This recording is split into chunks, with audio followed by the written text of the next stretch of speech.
right, so hey everybody, it is raining. Beautiful, gentle spring rain, but not a rain that I want to be standing outside in. It's also just a little bit gray. So may as well just be in my cozy house today with my feet cozy on the rug that my mom made for me out of old t-shirts. I'll tell you about that another day.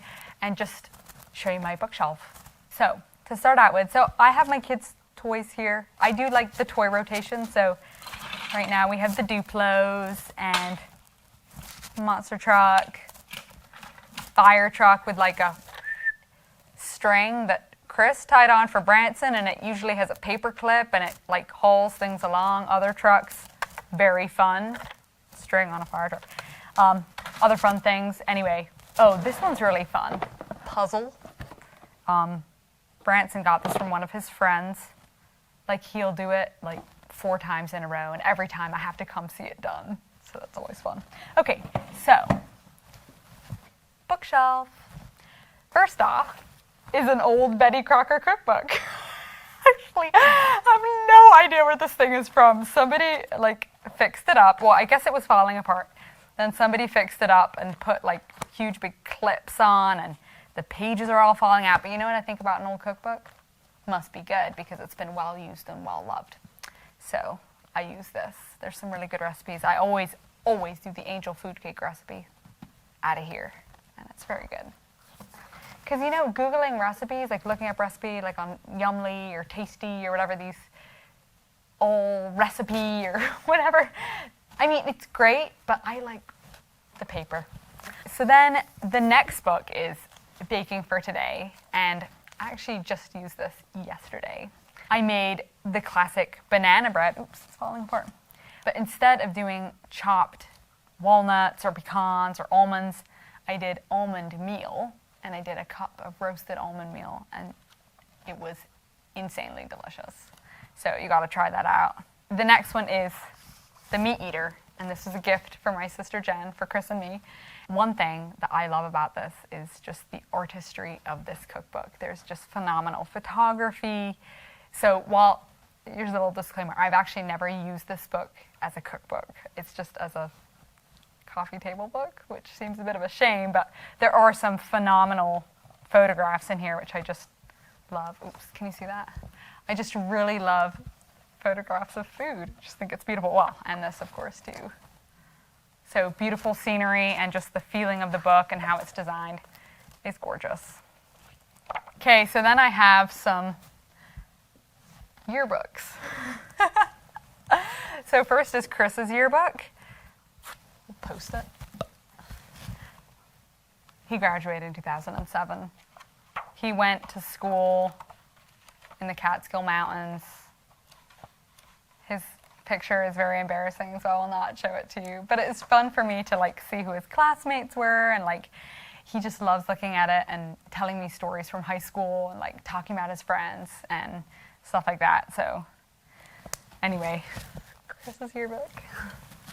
And then my yearbook, I don't know why it's fatter, but here it is. I went to New Paltz High School, just down the road from here. Ooh, whoa. Tons of papers are falling out of it. I still have some certificates of excellence from art class and some other fun things. So let me see if I can embarrass myself here. So I'm just going to find my senior portrait here,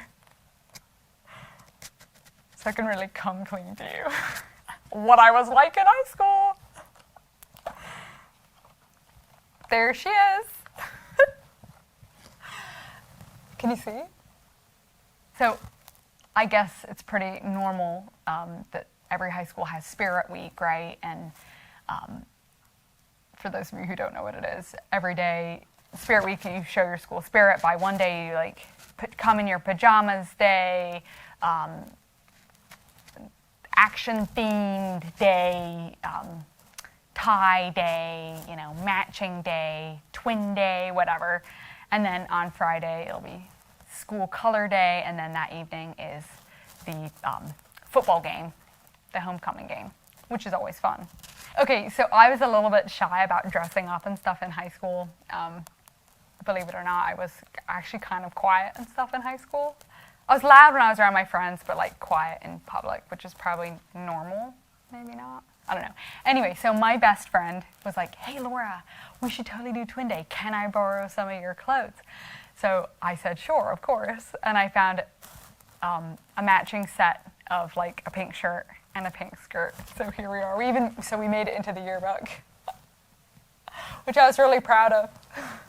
Okay, so enough going down memory lane of high school. I mean, it was a lot of fun, but happy to be where I am now. So this book is called Freiheit, the White Rose graphic novel by Andrea Grosso Ciponte. And it's beautiful, kind of shaking, challenging. And it basically tells the story of, was it 3 or 4 young college-age students that resisted the Nazi regime in the 1930s and 1940s, and they lost their lives because of their beliefs. They didn't approve of what the Nazis are doing to the Jewish people, and they made it clear by using literature. Anyway, incredible story, terrific bravery, and portrayed beautifully in this graphic novel form. So this book is published by Plough Publishing House, just if you're interested in getting a copy or looking at it or signing it out of the library. Okay, then we have Mighty Machines, which is fun. The boys love looking at it. It's all about trains and different facts, motorbikes. Kids love it. So. Okay, so then we have Another Life is Possible, which I actually did a whole video about a year and a half ago, I think it was. Doesn't matter when, but it's a very good book, and my boys love looking at it.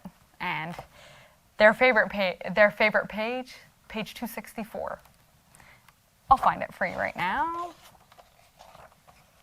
264. Clement Robert Shaw. It's Chris's dad. And they always look at him and say, Xander always shouts, Grandpa, Grandpa. Anyway. Okay, and then of course, can't do without the Far Side Gallery. You know, gotta have Calvin and Hobbes somewhere. And then this is like an ancient book, which is totally falling apart, and it's called The Dangerous Book for Boys. I don't know. I think I might take it off the shelf when it gets too dangerous. So it's really cool. They showing how to fold paper airplanes, talking about the 7 wonders of the world, the 5 knots every boy should know. Like, very handy, cool stuff, which I'm sure they'll get into once they're big enough to figure it out. The rules of soccer, dinosaurs, making a bow and arrow, understanding grammar. I mean, it just the works. Okay, well, anyway, all kinds of interesting stuff in this book. So, Dangerous Book for Boys. This book is called What If? And it's a very interesting book. So it says, Serious Scientific Answers to Absurd Hypothetical Questions by Randall Munro. Okay, and there's like some like just wacky stuff in here. What would happen if you set off a nuclear bomb in the eye of a hurricane? Would the storm cell be immediately vaporized? If my printer could literally print out money, would it have that big an effect on the world? If every human somehow simply disappeared from the face of the earth, how long would it be before the last artificial light source would go out? This one is, if you call a random phone number and say, God bless you, what are the chances that the person who answers just sneezed? So, anyway, great book.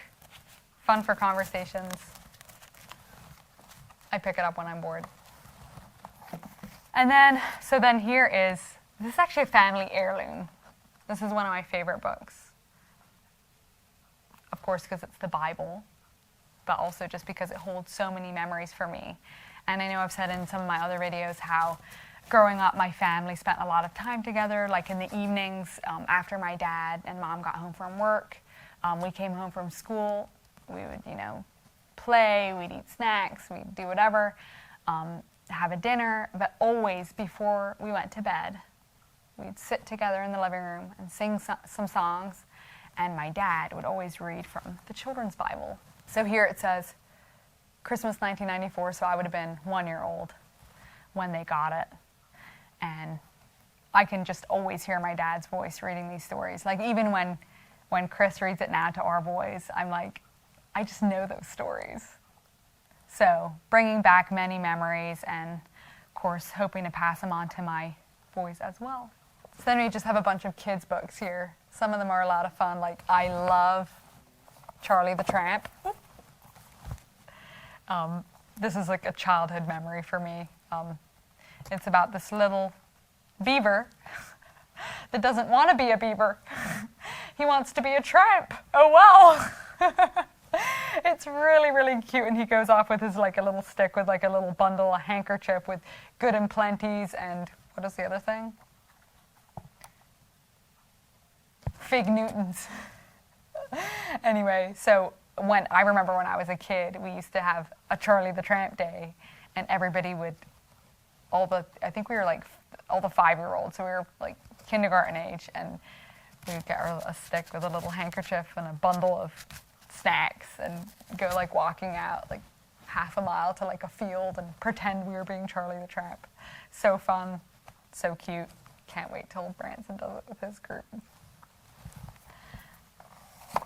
Okay. Love this book, Quiet Night In. Very accurate for those that know this story. It's about this couple of elephants, and they have 4 kids, and all they want is a nice date night, and then they end up going to sleep on the couch together. Oh, first the dad goes to sleep when he's reading to his kids, and then the mom also falls asleep. And then the kids, where is this? The kids end up covering them with a blanket and taking the snacks to their bedroom. I just think it's really cute. I also love the drawings. For some reason, it's really strange, but my boys just love these books. The Deadliest Animals, 20 of the Dangerous Animals in the World, and it gives like facts about like Big Bird and like Beautiful Killer, Tiger, stuff like that. Oh, this is even better than the deadliest ones, The Trickiest Animals. 19 sneaky animals, and it's all about animals that do like change their color and have tricky things like the deep sea hairy angler and stuff. It lives in total darkness. Sprouting from its body are dozens of long filaments that can detect the motion of other animals in the water. The hairy angler dangles a lure, a glowing blue light on a long stalk, and eats the shrimp and fish that are attracted to its light. So, playing tricks on other fish. This might explain why Branson likes to now play tricks on me. Most of them are not too tricky, honestly, but they're really cute. Anyway, okay. Oh, this one's cute. The Jolly Barnyard. Xander, the Jolly Barnyard? Jolly Barnyard? Jolly Barnyard? And he just wants to. He knows the whole thing off by heart with like rhyming words about animals and stuff. Love this book. This one.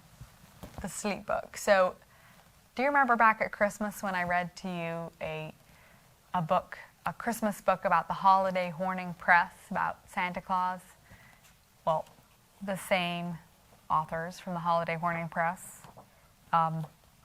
illustrated a song called The Green Worm Sleeps in Silk. And they illustrated it and changed some of the words and added words. So my kids love it. And it's all about where different animals sleep.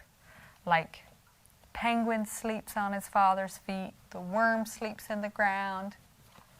The hippo sleeps in mud. The white lamb sleeps in wool. The ermine sleeps in fur. And the monkey sleeps in his mother's arms, all soft and close to her. And it's just really cute. My kids love to sing it. And then here's another little songbook from Branson, all about animals, pandas, lions, chimpanzees, and he colored it in with crayons. Okay, so then this book, unpublished, is actually a book that I made, like a scrapbook for my kids with just random pictures. Like, I don't know if you can see it, but it's like photographs and things that they would recognize. It's more for like a 1-year-old. Anyway, just some fun things, fishing, and the boys love it. Okay, so then we have a couple little photo albums here. Pictures when Chris was a kid. We have a small wedding album from our wedding. Feels like a long time ago. I could probably it's only been 6 years, 5 years, 5.5 years, but it feels like a long time ago. We were so cute back then. Okay, and then over here is, gotta have the bird book, because we live here on 3rd floor, and we can see birds out our window the whole time, and this book shows gives all kinds of information about birds and their flight patterns, all kinds of interesting stuff. In fact, just the other morning, there was a tiny little sparrow sitting right outside on our windowsill, and we heard this bird chirping. I had the window open a crack. We heard this bird chirping really loud, and Xander kept running to the window and saying, bird chirping, bird chirping. So I was like, yeah, bird chirping. Like, yay. Quickly getting ready for school, we're getting ready for work. And he kept saying, bird chirping. So then I was like, fine, we're going to look at it. So I held him carefully, and we peeked over the edge, and there was this cute little sparrow just sitting there, singing away. And then it flew off, but before Branson could have a look at it, but it's very sweet. Anyway, that's why we have a bird book. And then, so every day I read Little House in the Big Woods, Laura Ingalls Wilder, to Branson. I think that reading out loud is, well, first of all, it's good for them to hear adults read out loud. It's also good discipline for adults to read out loud.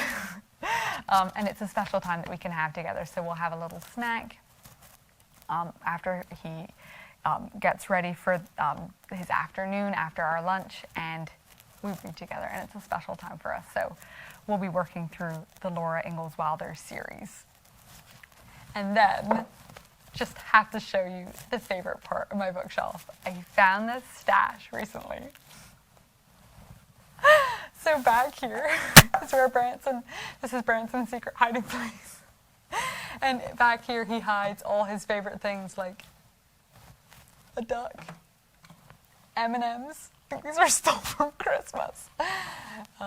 He has some Easter candy from Easter. Oh, he's collecting river glass. So this is glass that he's found down by the river, kind of, so the edges are rubbed by the rocks from the lapping of the waves and the tide going in and out.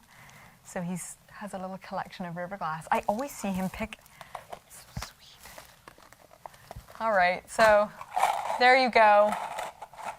Tour of the bookshelf. If you want to change the world, go home and love your family. Love that. All right, so I hope you all enjoyed my tour of my bookshelf. Now you know the kinds of things that I like to read. I actually like to read way more than what's here. These are mostly kids' stuff and cookbooks.